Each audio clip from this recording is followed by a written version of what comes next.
हम लोग का आरक्षण देते नहीं लोग अपना लोग के समझाई कि वो लोग फिर से हमरे के वोट दे और वो दिन आई वो दिन राहुल जीत हुई आईपी गुप्ता सर के जीत हुई वो दिन हम प्रतिज्ञा कर लेवे के बाद कि जब तक गुप्ता जी ना कहिए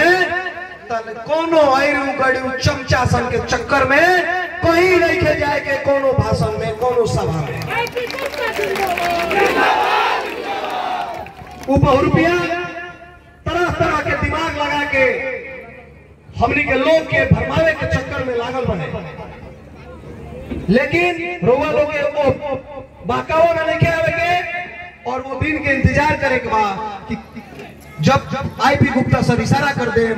कि हाँ हमारे हे पार्टी से गठबंधन हो गई तो ओकरा के वोट देवे के बाद अगर यहाँ के कहता नहीं कि ना गठबंधन ना भई 140 पर बढ़ जाई तो इंडियन इनकलाब पार्टी के बटन चुन के वोट देवे को होई और इंडियन इनकलाब पार्टी के विजय दिलावे को होई जितने ज्यादा वालों वोट दे उतने ज्यादा हमनी के वोट से